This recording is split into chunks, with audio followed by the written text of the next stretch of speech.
This book was generated using Spectre's AI voices. You can create human-like voiceovers in over 50 languages. Dr. John Watson had recently returned from Afghanistan, his military service as an army surgeon now behind him. He found himself in London, desperately seeking affordable lodgings in a city that seemed both exciting and overwhelming. The bustling streets of London were a far cry from the dusty battlefields he'd left behind.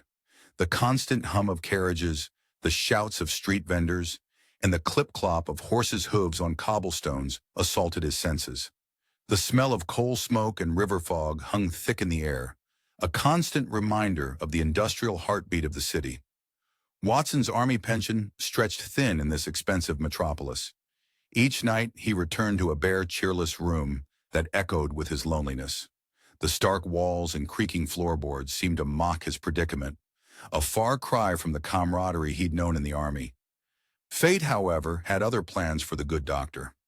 On a particularly dreary afternoon, when the sky hung low and gray over the city, Watson bumped into Stamford, an old acquaintance from his medical school days.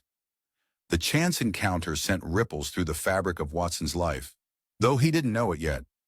"Watson, old chap," Stamford exclaimed, his round face beaming. "You look like you could use a friend, and perhaps a new living arrangement?" Before Watson could fully process what was happening, Stamford was leading him through the winding streets of London. The fog grew thicker as they walked, gas lamps casting eerie, elongated shadows that danced on the wet pavement. Watson's cane tapped a steady rhythm as they made their way to meet a potential flatmate. "Sherlock Holmes," Stamford said, a hint of amusement in his voice. "Brilliant chap, but a bit eccentric. You'll see what I mean." They arrived at a chemical laboratory, a place that seemed more suited to a mad scientist than a potential roommate. The air inside was thick with the acrid smell of chemicals and the hiss of Bunsen burners. Amidst this chaos of bubbling beakers and strange apparatus stood a tall, lean figure with piercing eyes and a hawk-like nose. Holmes's gaze swept over Watson like a physical force, making the doctor feel as if his entire life story was being read like an open book. "Afghanistan or Iraq?" Holmes asked casually, his voice cutting through the silence like a knife. Watson's jaw dropped. "Afghanistan," he stammered. "But how did you—" A small smile played at the corners of Holmes's mouth. "Elementary, my dear Watson. Your tan, the way you hold yourself, the slight tremor in your left hand, all point to military service in a hot climate. Recent conflicts narrow it down to those two options." As they discussed the possibility of sharing lodgings at 221B Baker Street, Watson found himself drawn into Holmes's world of deduction and mystery. The man's ability to discern the most minute details was both fascinating and slightly unnerving. Watson's heart raced with a mixture of excitement and trepidation. This was certainly not the quiet, uneventful life he had imagined upon returning to London. The next few days passed in a whirlwind of activity. Watson moved his meager belongings into their shared flat, the rooms gradually transforming from a bachelor's chaos into something resembling a home. Mrs. Hudson, their landlady, fussed over them like a mother hen, her constant tutting a comforting background noise to their new life together. Holmes's erratic schedule and unusual experiments kept Watson on his toes. One moment, the sitting room would be peaceful, the next filled with noxious fumes from some chemical concoction. Clients from all walks of life sought Holmes's unique brand of help, their problems ranging from the mundane to the bizarre. Watson watched in amazement as Holmes unraveled complex problems with seemingly effortless logic. Each deduction was like a magic trick, leaving Watson and the clients alike in awe. The doctor found himself scribbling notes, trying to capture the brilliance of Holmes's methods, his pen flying across the page in an attempt to keep up with the detective's lightning-fast mind. Their first real case together came unexpectedly on a stormy night. Rain lashed against the windows of 221B Baker Street, and thunder rumbled ominously in the distance. A frantic knock at the door revealed Inspector Lestrade of Scotland Yard, his face pale and drawn, rainwater dripping from his coat. "There's been a murder on Brixton Road," he gasped, his breath coming in short bursts. "We need your help, Mr. Holmes. It's unlike anything we've seen before." The crime scene was a grim tableau that would haunt Watson's dreams for weeks to come. An abandoned house, its windows dark and foreboding, held the body of a man whose final moments were etched in terror on his face. The room smelled of death and decay, the floorboards creaking ominously under their feet. While Lestrade and his colleague Gregson bumbled about, Holmes moved with the grace of a dancer, his eyes taking in every detail. Watson watched in fascination as Holmes examined the room, his fingers tracing invisible patterns in the air. The detective's face was a mask of concentration, his mind working at a speed Watson could barely comprehend. "Gentlemen," Holmes announced finally, his voice cutting through the tense silence, "I believe I can identify our murderer." The room fell silent as Holmes began to explain his deductions. Each piece of evidence, seemingly insignificant on its own, wove together into a tapestry of truth. Watson felt a thrill run through him as the case unfolded, realizing he was witnessing something extraordinary. As Holmes concluded his explanation, the faces of Lestrade and Gregson were a mixture of awe and chagrin. They had been outmatched by this consulting detective, and Watson couldn't help but feel a surge of pride for his new friend and flatmate. Walking back to Baker Street in the cool night air, Watson realized his life had taken an unexpected turn. No longer was he a lonely ex-army doctor adrift in London. He had found not just a home, but an adventure. And at the center of it all was the enigmatic Sherlock Holmes. The case on Brixton Road was solved, but Watson knew this was just the beginning. As they climbed the stairs to their flat, Holmes turned to him with a gleam in his eye. "The game is afoot, Watson," he said with a smile. "Are you ready for more?" Watson's answer was a resounding yes. The world of Sherlock Holmes was one of mystery, danger, and brilliant deduction, and he was eager to be a part of it. As they settled in for the night, the doctor couldn't help but wonder what new adventures awaited them in the fog-shrouded streets of London. Just as Watson was about to retire to his room, a sharp knock echoed through the flat. Holmes, who had been lounging in his armchair, sat up straight, his eyes gleaming with interest. The door to 221B Baker Street creaked open, revealing a man with a mane of fiery red hair. The stranger stepped into the dimly lit study, his eyes wide with bewilderment and fear. Watson exchanged a quick glance with Holmes, both sensing that their next great adventure was about to begin. The door to 221B Baker Street creaked open, revealing a man with a mane of fiery red hair. Jabez Wilson, a pawnbroker by trade, stepped into the dimly lit study, his eyes wide with bewilderment. The air was thick with the scent of tobacco and old books, a fitting atmosphere for the home of London's most famous detective.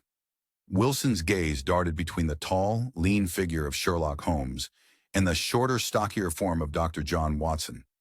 The contrast between the two men was stark, like night and day standing side by side. Holmes's piercing eyes seemed to look right through Wilson, while Watson's kind face offered a reassuring smile. "Gentlemen," Wilson began, his voice quavering like a violin string plucked too tightly, "I find myself in the most peculiar of circumstances." He sank into the offered chair, the leather creaking beneath his weight as if sharing his distress. Holmes leaned forward, his fingers steepled beneath his chin. "Pray, tell us your story, Mr. Wilson. I assure you we've heard our fair share of peculiarities." His voice was calm, but there was an undercurrent of excitement, like a bloodhound catching the first whiff of a scent. Wilson took a deep breath, the words tumbling out in a rush. He spoke of a mysterious advertisement that had caught his eye, seeking men with red hair for a well-paying position. As he described the strange red-headed league and their bizarre job offer, the room seemed to shrink, drawing all three men into the heart of the mystery. "Can you imagine?" Wilson exclaimed, his face flushed with excitement. £8 a week for such simple work. Copying out the Encyclopedia Britannica for 4 hours each day. It seemed too good to be true. As Wilson continued, describing the sudden and unexplained termination of his position, Holmes's eyes gleamed with interest. The detective's mind was already racing ahead, piecing together the puzzle with the precision of a master craftsman. "Most intriguing," Holmes murmured, his voice barely above a whisper. "Watson, I believe a visit to Mr. Wilson's shop is in order." The streets of London were a maze of shadows and gaslight as they made their way to Saxe-Coburg Square. The pawn shop stood like a sentinel, its windows clouded with dust and age, a silent keeper of countless secrets. As they approached, Holmes's keen eyes swept over every detail, from the worn cobblestones to the faded sign above the door. Inside, the shop was a labyrinth of curiosities, each item whispering its own silent story. But it was Wilson's assistant, John Clay, who captured Holmes's attention. The young man moved with a grace that seemed at odds with his surroundings, his eyes sharp and calculating. There was something about him that set Holmes's instincts on edge, like a cat sensing a mouse hidden just out of sight. As they left the shop, Holmes's mind was awhirl with possibilities. "Watson," he said, his voice low and intense, "I believe we're on the brink of something far more sinister than a simple prank." The doctor nodded, trusting in his friend's judgment, as he always had. The pieces fell into place with the precision of a well-oiled machine. Holmes's deductions led them to the bank vault adjacent to Wilson's shop, where they lay in wait like hunters anticipating their prey. The night air was thick with tension, pressing down on them like a physical weight. In the darkness, time seemed to stretch endlessly. The silence was broken only by the occasional rustle of clothing or a stifled cough. Then, like a ghost materializing from the shadows, a figure emerged from a hidden tunnel. "Now!" Holmes's voice cracked like a whip, shattering the stillness. In a flurry of motion, they sprang into action. John Clay and his accomplice, caught red-handed, found themselves surrounded. The look of shock on Clay's face was almost comical, a stark contrast to his earlier composure. It was as if a mask had slipped, revealing the true face beneath. As the dust settled and the criminals were led away, Holmes turned to the astonished faces around him. His eyes sparkled with the satisfaction of a mystery solved, a puzzle completed. "Elementary, my dear Watson," he began, his voice carrying the hint of a smile. "The Red-Headed League was nothing more than an elaborate ruse, a smokescreen to keep our good Mr. Wilson away from his shop while these gentlemen tunneled their way to riches." As Holmes explained his deductive process, weaving together the threads of logic and observation, the amazement on the faces of Watson and the bank officials grew. It was a testament to the brilliance of the great detective, a reminder of why Sherlock Holmes was without peer in the realm of criminal investigation. With the case solved and the criminals apprehended, another chapter in the annals of Sherlock Holmes drew to a close. But as Watson knew all too well, in the world of Sherlock Holmes, the next great mystery was always just around the corner. As they made their way back to Baker Street, the gas lamps cast long shadows on the cobblestones. The night air carried a chill that seemed to whisper of secrets yet to be uncovered. Holmes suddenly stopped, his hand gripping Watson's arm. "My dear Watson," he said, his voice tight with an emotion the doctor couldn't quite place, "I fear our work is far from over. There's something about this case that doesn't sit right with me." Before Watson could respond, a figure stepped out of the shadows ahead, face obscured by a mask. The stranger's eyes glinted in the lamplight, fixed on Holmes with an intensity that made Watson's blood run cold. As they watched, the figure raised a gloved hand, beckoning them forward. Holmes's eyes narrowed, his body tensing like a coiled spring. "It seems," he murmured, "that the game is not yet finished." The air in Sherlock Holmes's study hung thick with anticipation, the flickering gaslight casting long shadows across the worn floorboards.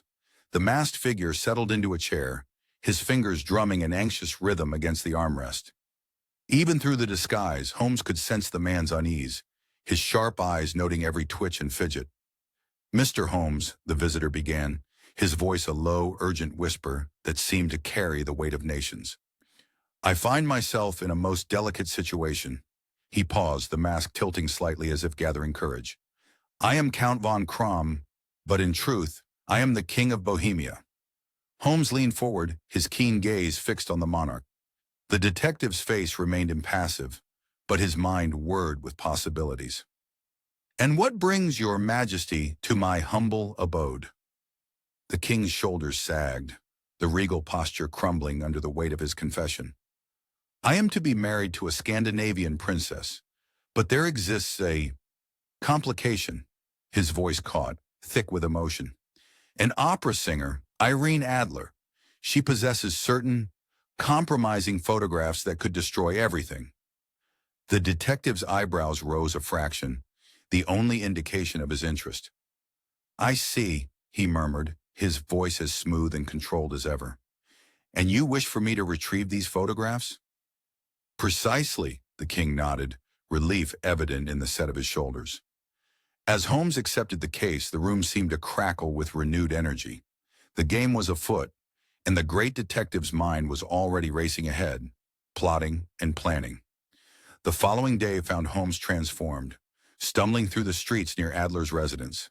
Gone was the sharp-eyed detective, replaced by a convincingly inebriated groom. Even Watson, watching from afar, had to remind himself it was all an act. The cobblestones echoed with Holmes's slurred singing, the scent of cheap gin wafting in his wake. As he gathered information about Adler's routines, Holmes couldn't help but feel a grudging admiration growing. This was no simpering songstress, but a woman of intellect and resource.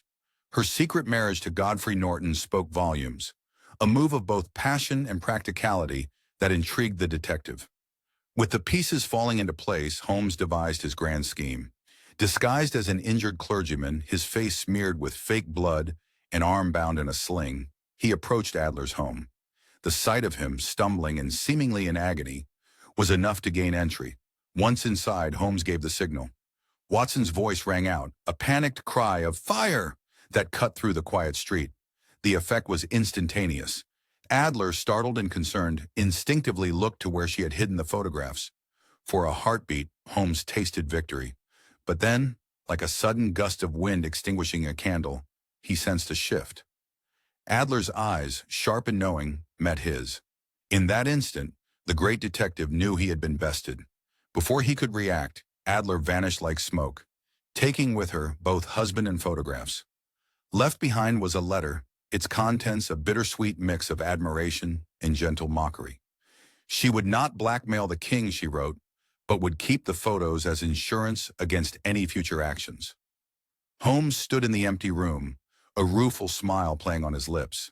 The scent of Adler's perfume still lingered in the air, a final reminder of her presence. He had been outmaneuvered, outsmarted by a woman whose intellect matched, perhaps even surpassed, his own. When the king returned, eager for news, Holmes recounted the events with a mix of chagrin and admiration. The monarch, relieved that scandal had been averted, offered a valuable ring as payment. But Holmes declined, preferring instead to keep Adler's photograph. It would serve as a reminder of her cleverness and his own humbling experience. As the king's carriage clattered away, Holmes sat in his chair, turning Adler's photograph over in his hands. The paper was smooth beneath his fingers, the image a constant reminder of the woman who had managed to outwit the great Sherlock Holmes. He couldn't help but smile, feeling not disappointment, but a renewed zest for the challenges that lay ahead. The quiet of the evening was suddenly shattered by a sharp knock at the door. Mrs. Hudson entered, her face pinched with worry as she handed Holmes a telegram. The detective's eyes scanned the message, his expression growing grave with each word. "Watson," he called, already reaching for his coat. "Pack your bags. We're needed in Boscombe Valley." His eyes gleamed with the thrill of a new mystery. "It seems Inspector Lestrade has a perplexing murder on his hands." A telegram arrived at 221B Baker Street with urgent news. Inspector Lestrade summoned Sherlock Holmes to Boscombe Valley, detailing a perplexing murder case. The message crackled with tension, hinting at a mystery that would challenge even the great detective's formidable intellect. Holmes's eyes gleamed with excitement as he scanned the telegram, his nimble mind already racing ahead. The sitting room, usually a haven of tobacco-scented contemplation, now thrummed with anticipation. "Watson," he called, his voice cutting through the quiet. "Pack your bags, old friend. The game is afoot in the countryside." The train journey to Boscombe Valley was a blur of green fields and quaint villages, the pastoral beauty at odds with their grim purpose. As the carriage rocked gently, Holmes filled Watson in on the case, his words punctuated by the rhythmic clacking of wheels on track. The doctor listened intently, his brow furrowing as the details unfolded. Charles McCarthy murdered, his own son James the prime suspect. The countryside air hit them like a slap as they disembarked, crisp and tinged with the scent of recent rain. Somber-faced local constables greeted them, their expressions a stark contrast to the cheerful birdsong overhead. They led the way to the murder scene, a clearing near a tranquil pond that seemed to mock the violence it had witnessed. Holmes moved with the grace of a predator, his hawk-like gaze taking in every detail. The trampled grass whispered of a struggle, while spatters of rust-colored blood told a more brutal tale. "Observe, Watson," he murmured, crouching to examine a patch of mud. "The story is written here, if only we have the wit to read it." As they delved deeper, the case unfolded like an intricate origami, each fold revealing new complexities. James McCarthy, a young man with fire in his eyes and rebellion in his stance, had been seen arguing fiercely with his father just before the murder. The locals painted a picture of a relationship as stormy as the gathering clouds above, fraught with tension over James's choice of romantic partner. Holmes's interviews were a masterclass in subtle interrogation. He listened with laser focus, his piercing eyes catching every twitch, every hesitation. It was during one such interview that they met Alice Turner, daughter of John Turner, a wealthy landowner and close friend of the deceased. Alice's eyes were red-rimmed, her voice trembling like a leaf in autumn. "He couldn't have done it," she insisted, her hands clasped so tightly her knuckles turned white. "I know James. He's not capable of such a thing." Her words hung in the air, heavy with emotion and unspoken truths. As night fell, bringing with it a cloak of shadows and whispered secrets, Holmes paced the floor of their rented cottage. The floorboards creaked beneath his feet, a counterpoint to the crackling fire. "There's more here than meets the eye, Watson," he mused, pipe smoke curling around him like the tendrils of the mystery itself. The breakthrough came like a bolt of lightning, illuminating the dark corners of the case.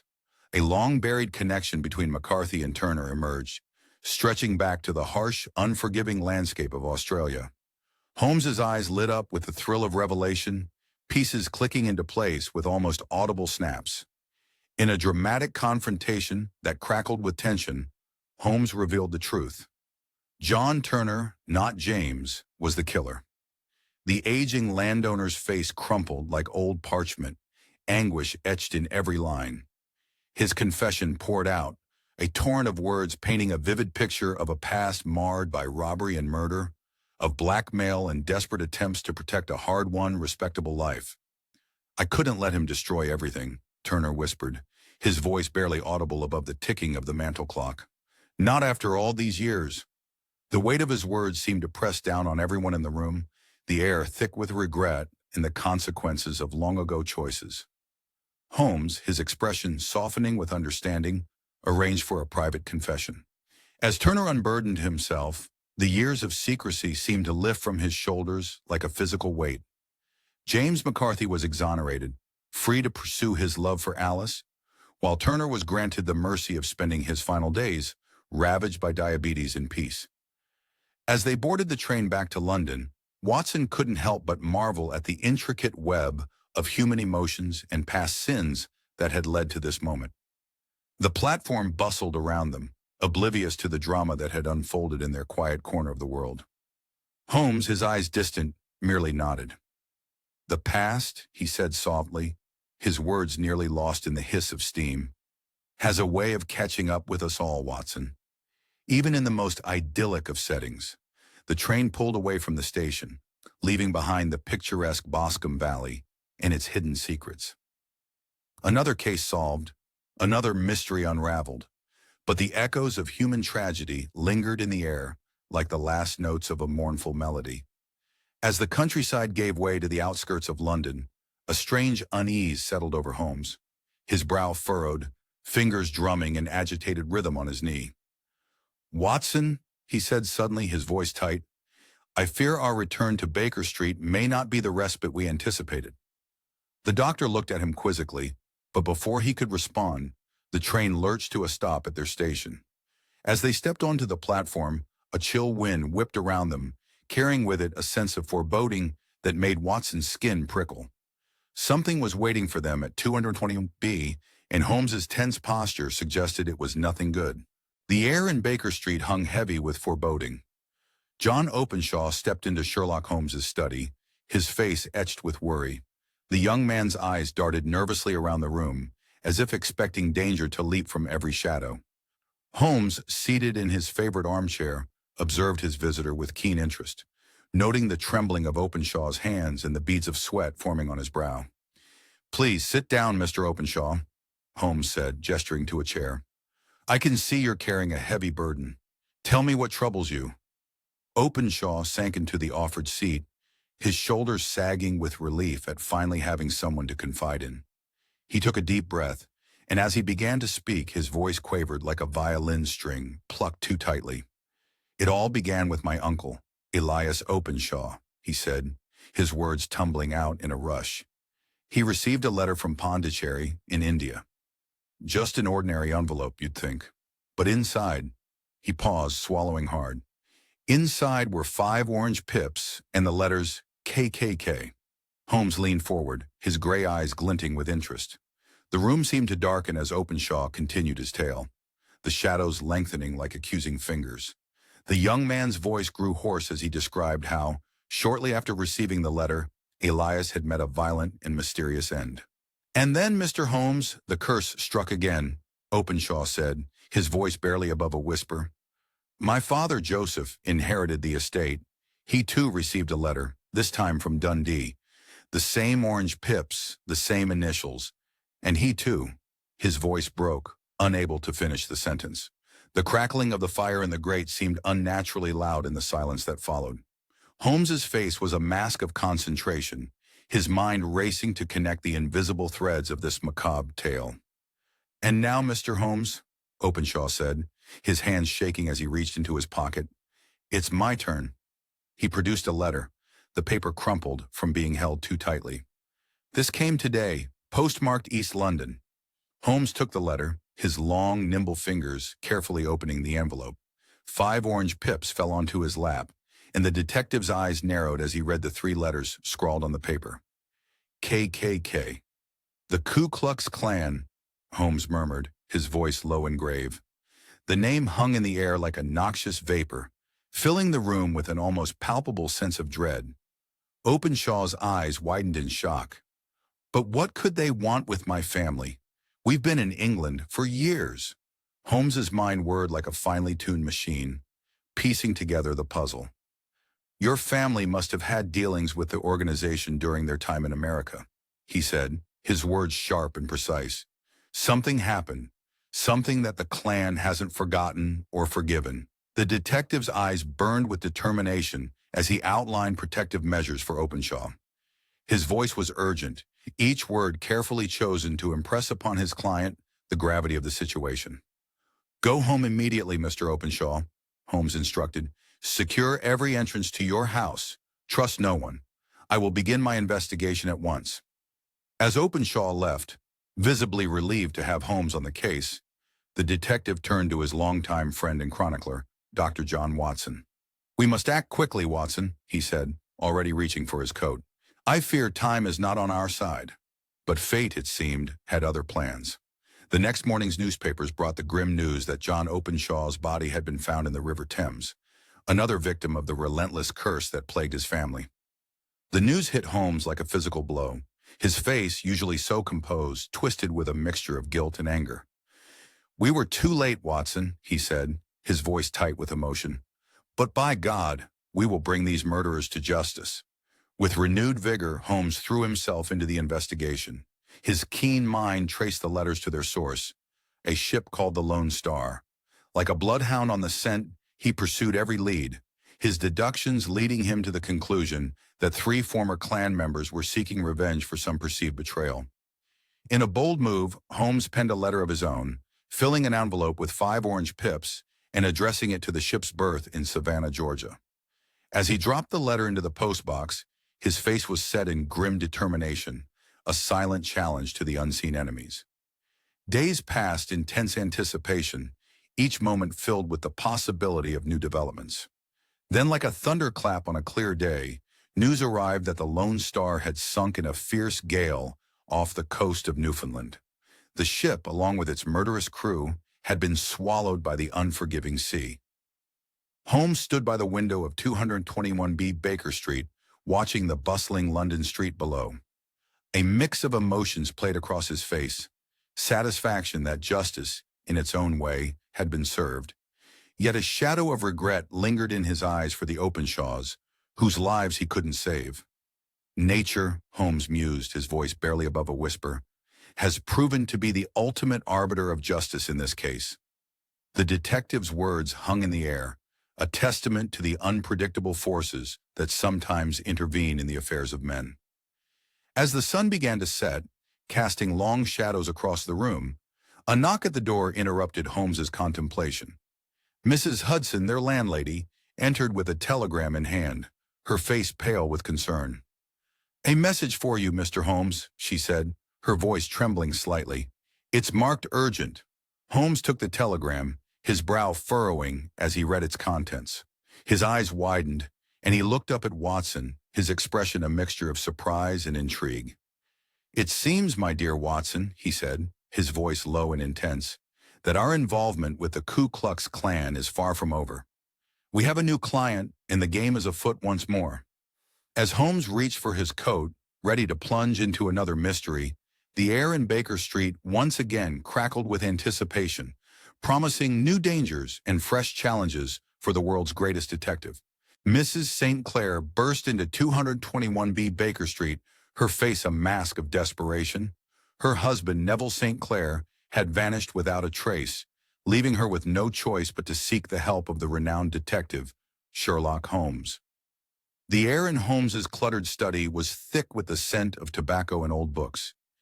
Mrs. St. Clair sank into a worn leather chair, her trembling hands twisting a lace handkerchief. Her voice quivered like a plucked violin string as she recounted the bizarre circumstances of her husband's disappearance. "I saw him, Mr. Holmes," she whispered, her eyes wide with remembered horror. "His face, oh, his poor face, pressed against that filthy window, contorted with fear. He tried to call out, 'I'm sure of it,' but then—" She shuddered. It was as if invisible hands yanked him away, like a puppet in some ghastly show. Holmes leaned forward, his sharp gray eyes narrowing. The opium den she described was a festering wound in London's underbelly, a place where respectability went to die. Yet Neville St. Clair, by all accounts, was the very picture of a gentleman. The incongruity tickled at Holmes's mind like an unscratchable itch. The police, ever eager to close a case, had descended upon the den like wolves on a carcass. Their search had yielded a peculiar discovery: Neville's coat, discarded like a snake's shed skin. Its pockets bulged with an odd assortment of pennies and halfpennies, as if trying to weigh down the truth. In the wake of this finding, they had swiftly apprehended Hugh Boone, a local beggar whose twisted features were as familiar to the East End as the acrid stench of the Thames at low tide. Boone, with his air of desperation and disfigured visage, seemed the perfect scapegoat for a crime that defied easy explanation. But Holmes, ever the contrarian, found his curiosity piqued by the inconsistencies in the case. Like a bloodhound catching a scent, he followed the trail of clues back to the opium den. The cloying sweetness of opium smoke clung to everything inside, an insidious fog that seemed to blur the line between reality and nightmare. As Holmes examined the room, his keen eyes picked up on details that had eluded the police. Faint traces of makeup, like breadcrumbs left by a vain Hansel, caught his attention. More telling still was the conspicuous absence of blood. A room that had witnessed a violent struggle should have been painted red, yet it remained stubbornly, suspiciously clean. Determined to unravel the mystery, Holmes arranged to interview the imprisoned Hugh Boone. The cell where Boone was held was a stark contrast to the opulent life Neville St. Clair had led. Cold stone walls and iron bars, a far cry from well-appointed drawing rooms and manicured gardens. As Holmes faced the bedraggled beggar, a spark of recognition flickered in his eyes. With the flourish of a magician revealing his greatest trick, Holmes produced a sponge and, in one swift motion, wiped away the layers of grime and makeup from Boone's face. Like a butterfly emerging from its chrysalis, the features of Neville St. Clair were revealed beneath the beggar's disguise. The truth, laid bare in that moment, was as startling as it was ingenious. Neville St. Clair, respectable businessman by day, had been leading a double life as Hugh Boone, the pitiful beggar. His confessions spilled out like water from a broken dam. Years ago, he had stumbled upon the lucrative nature of begging and had crafted an elaborate deception to maintain both his comfortable lifestyle and his secret source of income. As Holmes listened to St. Clair's tale, he found himself moved by the man's motives. Here was a father and husband driven to extraordinary lengths to provide for his family. The detective's usually impassive face softened, his eyes reflecting a mix of admiration for St. Clair's ingenuity and sympathy for the pressure that had driven him to such extremes. In a moment of compassion, Holmes made a decision that would change the course of the St. Clair's lives. He agreed to keep Neville's secret, allowing him to return to his family and the life he had built. The price of this mercy was steep. St. Clair would have to abandon his beggar persona forever, closing the chapter on Hugh Boone as surely as if the man had never existed. As the case drew to a close, charges were dropped, and Neville St. Clair walked out of his cell a free man. The reunion with his wife was a tableau of relief and renewed love, their embrace speaking volumes about the fear and uncertainty they had endured. With tears in his eyes and gratitude in his heart, St. Clair vowed to find honest work to support his family, determined to honor the second chance he had been given.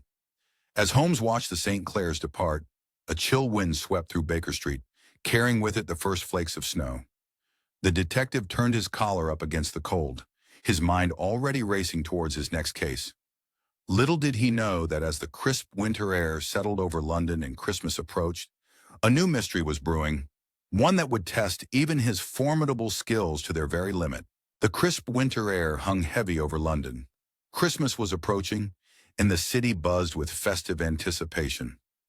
Amidst the holiday cheer, an unusual pair of items found their way to the doorstep of 221B Baker Street, a battered felt hat and a plump Christmas goose. These seemingly mundane objects were about to plunge the world's most famous detective, Sherlock Holmes, into a perplexing Yuletide mystery.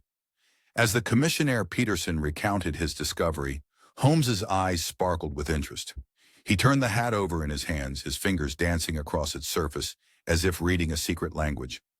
Dr. Watson, ever the faithful companion, leaned in closer, captivated by his friend's intense focus. "What do you see, Holmes?" Watson asked, his breath visible in the chilly air of their sitting room. Holmes's lips curled into a slight smile. "Our unknown gentleman, Watson, is a story of faded glory. This hat speaks volumes of a man clinging to the remnants of his former status." With each deduction, Holmes painted a vivid picture of the hat's owner. His words flowed like brushstrokes, bringing to life a man of intellect fallen on hard times. Watson marveled at his friend's ability to weave such a detailed narrative from mere scraps of evidence. As night fell, the gas lamps outside cast long shadows across the room. The cozy warmth of the fireplace contrasted sharply with the chill mystery that had landed in their laps. Suddenly, Peterson burst through the door, his face flushed with excitement. "Mr. Holmes," he exclaimed, his words tumbling out in a rush. "You won't believe what my wife found inside the goose." Holmes raised an eyebrow. His interest piqued. "Do tell, Peterson." "A blue carbuncle, sir. A precious stone, gleaming like a piece of the sky." The detective's eyes widened, recognition dawning. "The stolen jewel from the Countess of Morcar's suite," he breathed, the pieces of the puzzle beginning to fall into place. With the tenacity of a bloodhound on a scent, Holmes set out to trace the goose's journey. The streets of London, adorned with festive garlands and twinkling lights, became a labyrinth of clues. Each step brought them closer to unraveling the mystery. Their first stop was a cozy pub where they found Henry Baker, the man who had lost the hat and goose. The warmth of the fire and the scent of mulled wine created a stark contrast to the chill of the case at hand. Baker, a scholarly man with a worn coat and kind eyes, knew nothing of the jewel, his innocence clear in his bewildered expression. Undeterred, Holmes and Watson pressed on, their breath forming clouds in the frosty air as they made their way to Covent Garden. There, amid the bustle of the market and the calls of vendors, they found Breckenridge, a surly poultry dealer with a face as ruddy as a ripe apple. Holmes, employing his masterful skills of persuasion and deduction, coaxed the information they needed from the reluctant Breckenridge. The trail led them to Mrs. Oakshott, a hard-working woman with calloused hands and a weary smile. As they unraveled the final threads of the mystery, the name James Ryder emerged, a hotel attendant with connections to Mrs. Oakshott's daughter. Holmes's eyes gleamed with triumph as he set a clever trap for the unsuspecting thief.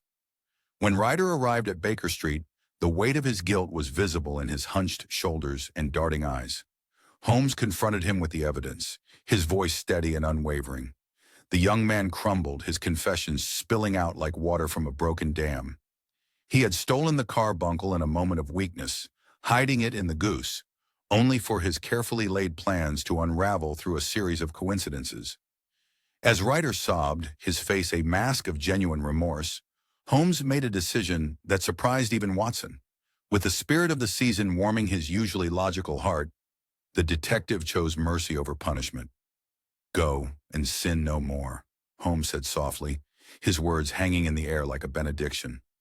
As Ryder stumbled out into the snowy night, given a second chance at an honest life, Holmes turned to Watson. The firelight danced in his eyes as he reflected on the case's resolution. "I am not retained by the police to supply their deficiencies," Holmes mused, his voice thoughtful. "I have saved an innocent man from prison while giving a first-time offender a chance at redemption. Is that not, Watson, a more satisfactory conclusion than a cold cell and a ruined life?" Watson nodded, understanding the wisdom in his friend's words.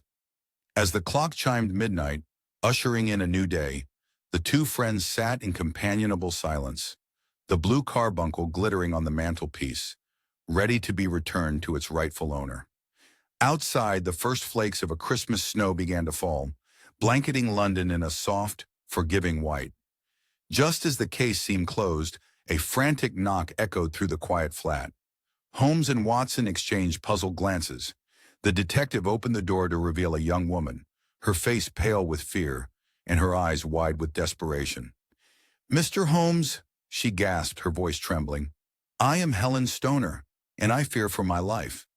My stepfather, Dr. Grimesby Roylott, is a monster, and I believe he means to kill me."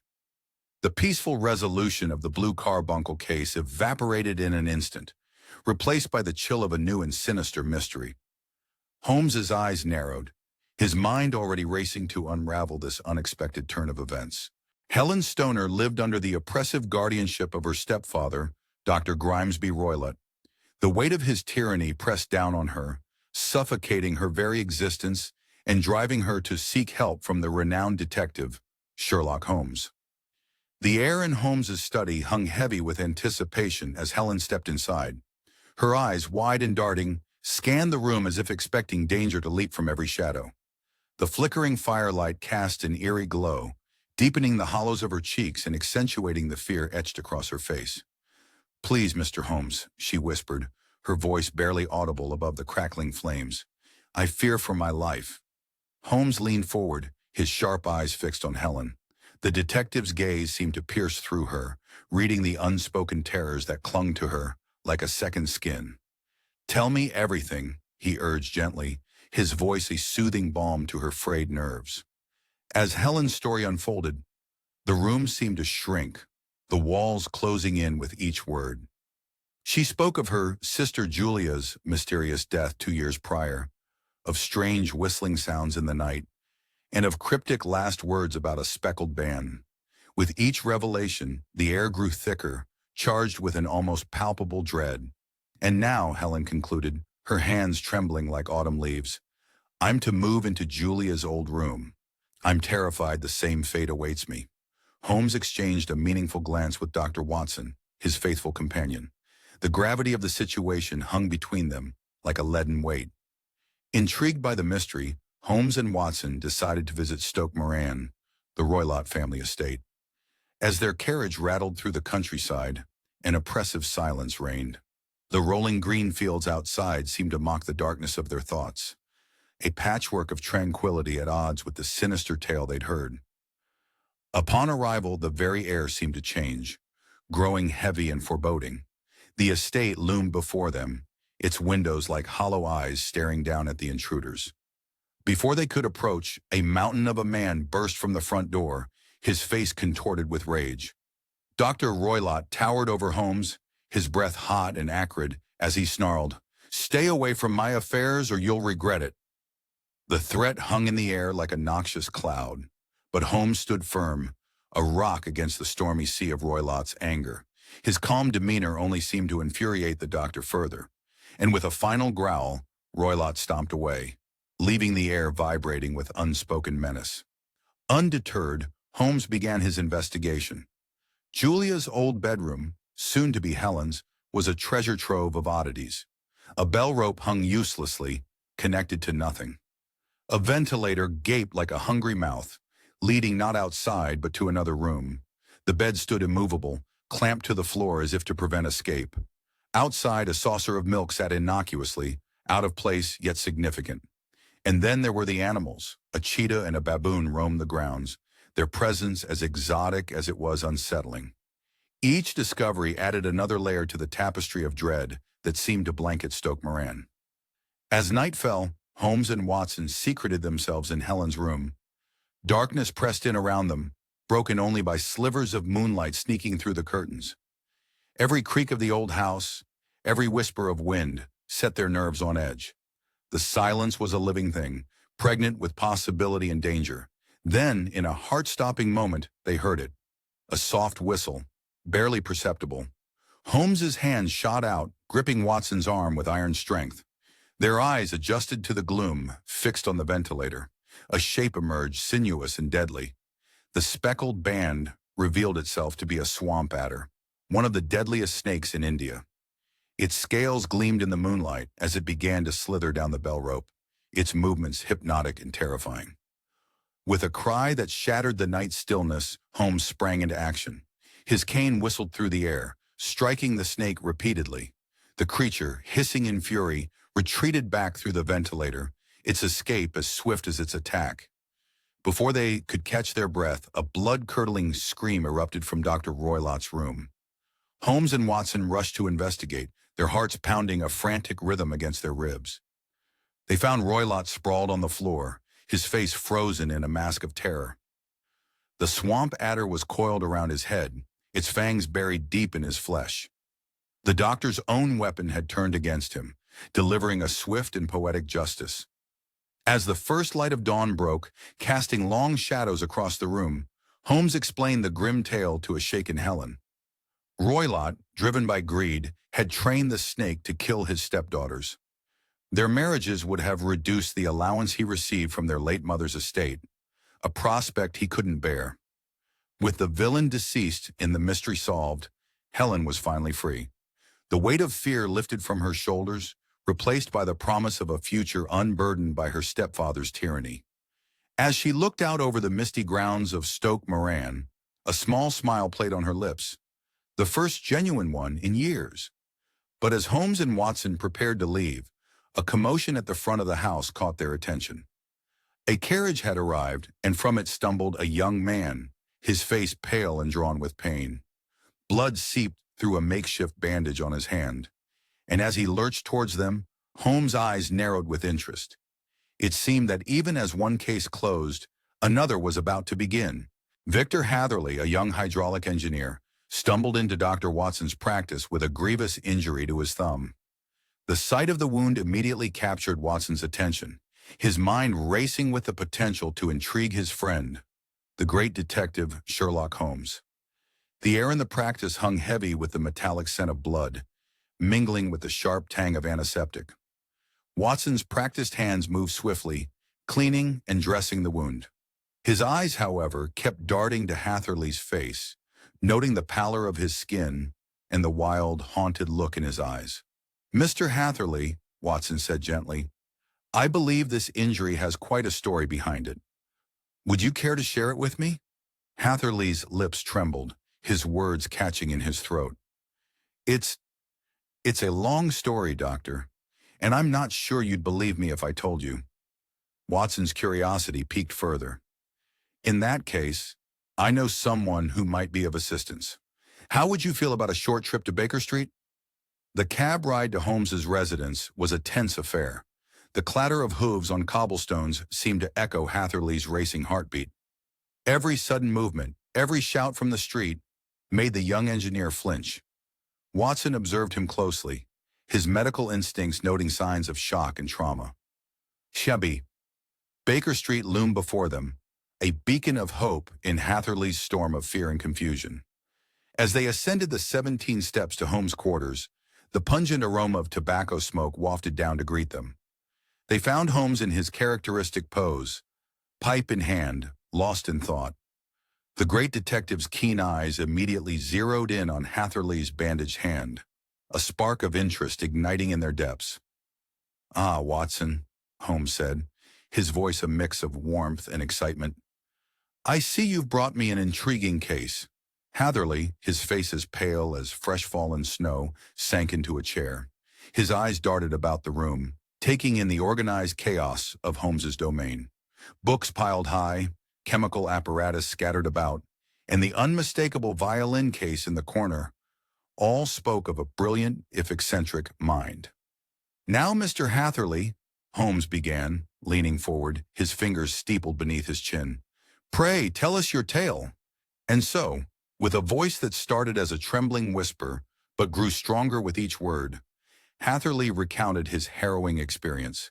He spoke of an advertisement that promised a princely sum for a simple hydraulic inspection, of a mysterious Colonel Lysander Stark, whose eyes held secrets darker than the night, of a journey to a remote country house, blindfolded like a man being led to his doom. As Hatherley's tale unfolded, the atmosphere in the room grew thick with tension.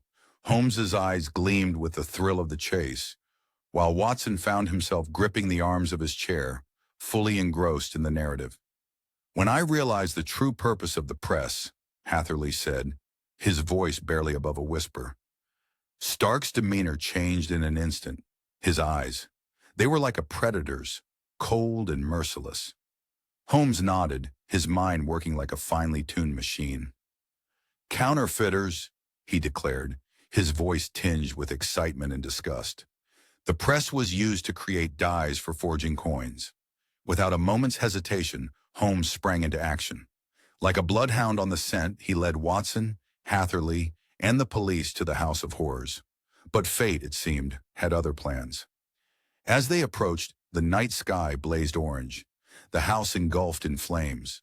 The fire danced wickedly, consuming evidence and secrets alike. The criminals, like rats fleeing a sinking ship, had vanished into the night. Despite the setback, Holmes's brilliant mind had unraveled the full scope of the criminal enterprise. He explained the intricate details to the astonished police and a wide-eyed Hatherley, his words painting a picture of greed and cunning. As dawn broke, casting its golden light over the smoldering ruins, Hatherley stood in silent contemplation. His ordeal had cost him dearly, yet as Holmes had pointed out, the notoriety from this adventure might well boost his fledgling career. The young engineer's face, still pale from his ordeal, now held a glimmer of hope for the future. Just as the group prepared to depart, a messenger boy came running up the path, waving a telegram frantically. "Mr. Holmes," he cried out of breath. "Urgent message for you, sir." Holmes tore open the envelope, his eyes scanning the contents swiftly. His brow furrowed, and a look of intrigue spread across his face. "Well, gentlemen," he said, turning to Watson and Hatherley, "it seems our adventure is far from over. Lord Robert St. Simon, a noble bachelor, finds himself in quite the predicament, and I have a feeling it may be connected to our counterfeiting friends here." With that tantalizing hint of a new mystery, Holmes strode off towards the waiting cab, leaving Watson and Hatherley to exchange bewildered glances before hurrying after him. Lord Robert St. Simon, a noble bachelor, found himself in a predicament. His bride, Hattie Doran, had vanished on their wedding day, leaving him desperate for answers. The London fog hung heavy outside, mirroring the confusion clouding St. Simon's mind as he made his way to 221B Baker Street. His usually impeccable attire was slightly disheveled, a testament to his distressed state. The click of his polished shoes on the cobblestone streets echoed his racing heartbeat. Sherlock Holmes's keen eyes took in every detail as St. Simon entered the room. The nobleman's fingers fidgeted with his signet ring, his gaze darting nervously around the cluttered study. The scent of tobacco lingered in the air, mingling with the musty smell of old books and the faint aroma of Mrs. Hudson's freshly baked scones. It was all so perfect, St. Simon began, his voice barely above a whisper. The words seemed to catch in his throat, weighted down by disbelief and sorrow. Until it wasn't. As St. Simon recounted the events leading up to Hattie's disappearance, Holmes leaned forward, his piercing gaze never leaving the nobleman's face. The detective's mind whirred like a finely tuned machine, each detail clicking into place like cogs in a clock. St. Simon described the heated exchange between Hattie and her maid just before the ceremony. Her face.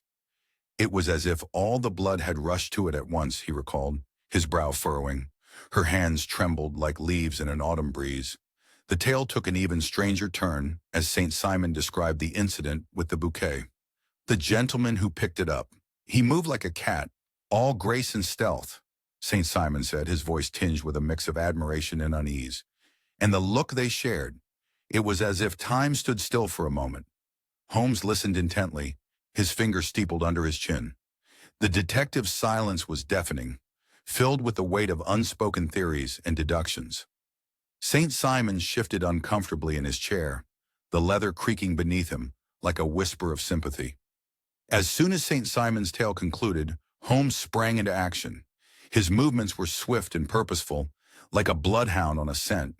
He pored over newspaper reports, his long fingers tracing the lines of text as if he could extract the truth from the ink itself. The rustle of paper filled the room, punctuated by Holmes's occasional murmurs of interest. The maid's interview proved enlightening, her nervous fidgeting speaking volumes more than her words. Her eyes darted around the room like trapped birds, never settling on one spot for long. The air in the small servants' quarters was thick with tension and unspoken secrets. Holmes's investigation led him to a startling discovery. A woman matching Hattie's description had been seen leaving her hotel room shortly after the wedding, accompanied by a man. The plot thickened when Holmes uncovered a note left by Hattie, its cryptic message hinting at a secret from her past. The past, Holmes mused, his voice low and thoughtful, is never as buried as we'd like to believe. It's like a seed, waiting for the right conditions to sprout and grow. As Holmes delved deeper, the story that emerged was one of love, loss, and misunderstanding. It was a tale as old as time, yet unique in its twists and turns. The detective's search led him to a modest apartment on the outskirts of London, where he found Hattie and her companion. The truth, when revealed, was both simple and complex. The man with Hattie was Francis Hay Moulton, her former husband whom she had believed dead. Moulton's voice was thick with emotion as he explained how he had survived a near-death experience in America and returned to England to reclaim his wife. "I couldn't let her go," Moulton said, his eyes never leaving Hattie's face. His words hung in the air, heavy with the weight of years lost and found again. Not again. Hattie, torn between her past love and her new commitment, had chosen to follow her heart. Her face was a canvas of conflicting emotions as she explained her choice, joy and guilt battling for dominance in her expressive eyes. Holmes, ever the master of resolution, arranged a meeting between all parties. The scene was tense, the air thick with unspoken words and raw emotions. St. Simon, upon hearing the full story, stood silent for a long moment. His face, usually a mask of aristocratic indifference, crumpled briefly before he regained his composure. The pain in his eyes was as sharp as a knife's edge. "I see," he said finally, his voice steady despite the tremor in his hands.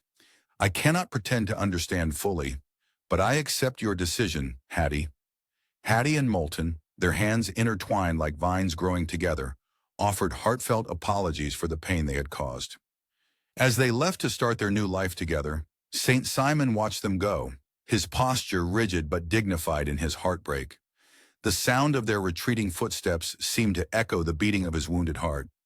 In the quiet aftermath, Holmes found himself reflecting on the unpredictable nature of love and the intricate web of human relationships.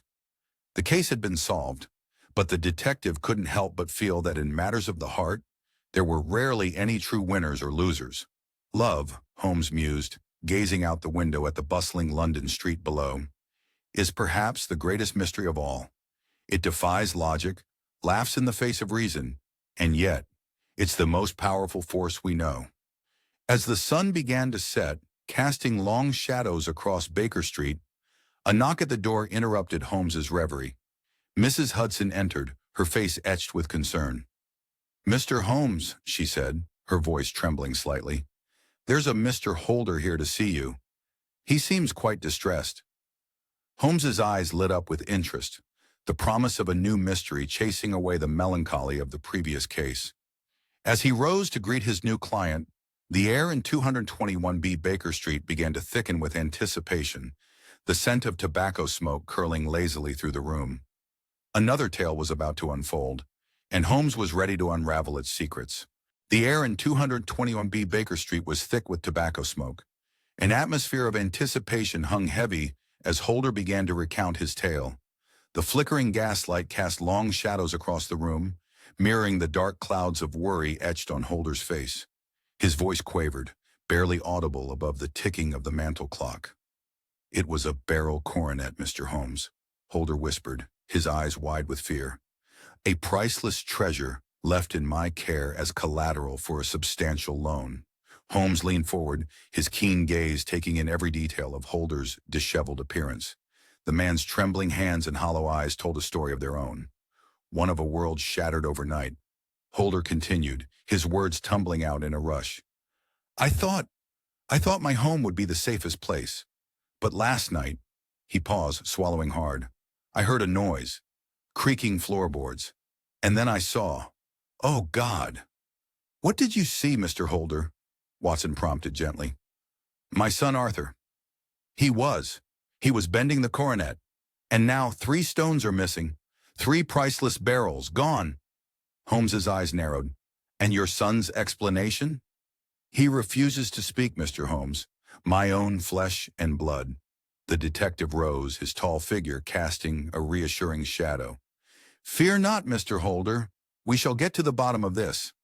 The journey to Holder's residence was tense, the rattle of the hansom cab a counterpoint to the frantic beating of Holder's heart. As they approached the grand house, Holmes's sharp eyes darted about, taking in details others might miss. Footprints in the snow told a silent story, one that contradicted the simple narrative of a son's betrayal. Signs of a struggle near a window spoke of desperation and conflict, and there, caught on a bush like a whisper of truth, a tiny fragment of the coronet glinted in the weak winter sun. Inside, the household was a tableau of tension. Servants moved about like ghosts, their eyes averted, their voices hushed. The air was thick with unspoken accusations and fear. Mary, Holder's niece, stood apart, her beauty marred by an anxiety that seemed to radiate from her very being. Her eyes darted nervously as Holmes questioned her, her responses clipped and guarded. "Tell me, Miss Mary," Holmes said softly, "where were you when the coronet was taken?" A flicker of something, fear, guilt, passed across her face. I was asleep, Mr. Holmes. I heard nothing." But Holmes had already moved on, his mind racing, piecing together the puzzle. The truth began to emerge like a photograph developing in a dark room. Arthur, far from being the villain, had been trying to prevent the theft. The true culprit was a wolf in gentleman's clothing, Sir George Burnwell. The chase through London was relentless. Through fog-shrouded alleys and bustling marketplaces, Holmes pursued his quarry with the tenacity of a bloodhound. Each step brought them closer to the truth. The city's labyrinthine streets, a fitting backdrop for the twists and turns of the case. Finally, in a dingy pawn shop on the outskirts of the city, Holmes cornered Burnwell. The missing stones were recovered, glinting innocently in the detective's palm, as if they hadn't just torn a family apart. As the full story came to light, the Holder household was thrown into turmoil. Mary, her dreams of romance shattered, fled the country with Burnwell, leaving behind a wake of broken hearts and shattered trust. Arthur, his name cleared but his spirit battered, faced the daunting task of rebuilding his relationship with his father. Holder cradled the restored coronet, its weight a reminder of the price of blind trust and the deceptive nature of appearances. Holmes's parting words hung in the air like a final piece of wisdom. "Remember, Mr. Holder, that in this world things are rarely as they first appear. It is only by looking beyond the surface that we can hope to uncover the truth." As Holmes and Watson stepped out into the London fog, the case of the Beryl coronet closed behind them. But even as they made their way back to Baker Street, Fate was already spinning the threads of their next adventure. A cab pulled up beside them, and a young woman stepped out. Her bright eyes reflected a mix of determination and uncertainty as she approached the great detective. "Mr. Holmes," she said, her voice trembling slightly. "My name is Violet Hunter. I need your help." Holmes raised an eyebrow, intrigued. "Indeed, Miss Hunter. And what, pray tell, brings you to seek my assistance on this foggy evening?" Violet took a deep breath, her hands clutching a crumpled letter. "It's about a job offer, Mr. Holmes, a most peculiar one. I fear there may be more to it than meets the eye." As the fog swirled around them, Holmes felt the familiar thrill of a new mystery taking shape. Little did he know that Violet Hunter's seemingly simple request would lead them into one of the strangest and most dangerous cases of his career. Violet Hunter stood before the great Sherlock Holmes, her bright eyes reflecting a mix of determination and uncertainty. The young governess had come seeking advice about a peculiar job offer that both intrigued and unsettled her. The air in Holmes's study was thick with the scent of pipe tobacco, mingling with the musty aroma of old books. Violet's fingers twisted nervously in her lap as she recounted the details of the offer from Geoffrey Rucastle, master of the Copper Beeches estate. Her voice trembled slightly, betraying her conflicting emotions. "The salary, Mr. Holmes," she said, her eyes widening, "it's unusually high. But there are strange requirements." Holmes leaned forward, his keen gaze fixed on Violet's face. The creaking of his leather chair seemed to echo the tension in the room. "Go on, Miss Hunter," he urged softly. Violet took a deep breath, the words tumbling out in a rush. "They insist I cut my hair short and wear specific clothes they'll provide. It's most unusual, isn't it?" A flicker of interest passed across Holmes's face. He steepled his fingers, his mind visibly racing through possibilities. The ticking of the mantel clock filled the silence that stretched between them. "Indeed, Miss Hunter, most unusual indeed." Holmes's voice was low and serious. "I advise you to accept the position, but promise me this. If you ever feel in danger, contact me immediately. Do not hesitate, not even for a moment." Relief washed over Violet's face, her shoulders relaxing visibly. With Holmes's blessing, she set off for the Copper Beeches, her heart a tumultuous mix of anticipation and trepidation. The country estate loomed before her, its copper-colored beech trees standing like silent sentinels against the fading light of day. As Violet approached, a chill ran down her spine. The house seemed to watch her, its windows like dark, knowing eyes. From the moment she arrived, unsettling aspects of the household began to reveal themselves. The Rucastles, while outwardly polite, exuded an air of tension that seemed to permeate the very walls. Mr. Rucastle's jovial manner felt forced, his laughter a touch too loud, while Mrs. Rucastle moved through the house like a ghost, her eyes darting nervously. Violet's room, though comfortable, felt like a gilded cage. The soft bed and elegant furnishings couldn't mask the underlying sense of confinement. She was expressly forbidden from entering a certain wing of the house, a prohibition that only fueled her curiosity. At night she would lie awake, the moonlight casting eerie shadows across her room, imagining what secrets might be hidden behind those locked doors. One evening, as the sun dipped below the horizon, painting the sky in hues of orange and purple, Violet noticed a figure in the distance. The mysterious watcher stood motionless, eyes fixed on the house. A chill ran down her spine as she wondered about the connection between this stranger and the secrets of Copper Beeches. Remembering Holmes's words, Violet steeled herself and decided to investigate. Under the cover of night, her heart pounding like a drum in her chest, she slipped into the forbidden wing. The floorboards creaked beneath her feet, each sound seeming to echo through the empty corridors. The air was thick with dust and secrets, making it hard to breathe. At last, she discovered a hidden room, its air heavy with the scent of recent occupation. Violet's breath caught in her throat as she took in the scene, a bed with rumpled sheets, a half-eaten meal on a tray, and a hairbrush with long, dark strands tangled in its bristles. The room whispered of captivity and despair. Alarmed by her discoveries, Violet wasted no time in contacting Holmes. His response was swift and decisive. "We're on our way, Miss Hunter. Stay vigilant." The arrival of Holmes and Watson at Copper Beeches was like a storm breaking. The tension that had been building for days finally erupted. In a whirlwind of deductions and confrontations, Holmes unraveled the Rucastle's scheme. "You've been keeping Mr. Rucastle's daughter prisoner," Holmes declared, his voice ringing with righteous anger, "all to prevent her from claiming her inheritance." The truth hit Violet like a physical blow. The mysterious watcher, the daughter's fiancé, desperately trying to find her. The specific clothes, the haircut, all designed to make Violet resemble the imprisoned young woman. The pieces of the puzzle fell into place with sickening clarity. In a moment of desperation, Mr. Rucastle released a savage dog, its eyes gleaming with malice in the dim light. The beast's growl filled the air, a sound of pure menace. But fate has a way of turning the tables. The dog, more monster than pet, turned on its master instead. The snarls and screams that followed would haunt Violet's dreams for years to come. As the dust settled, the daughter was freed, reunited with her devoted fiancé in a tearful embrace that spoke of love long denied. The Rucastle's cruel plot lay in tatters around them, exposed to the light of day. The house seemed to breathe a sigh of relief, as if a great weight had been lifted from its foundations. For Violet, the adventure at Copper Beeches had come to an end. With Holmes's help, she soon found a new position, her spirit unbroken by the ordeal. The experience had changed her, sharpening her instincts and strengthening her resolve. As they bid farewell to the country estate, Holmes turned to Watson, his face thoughtful.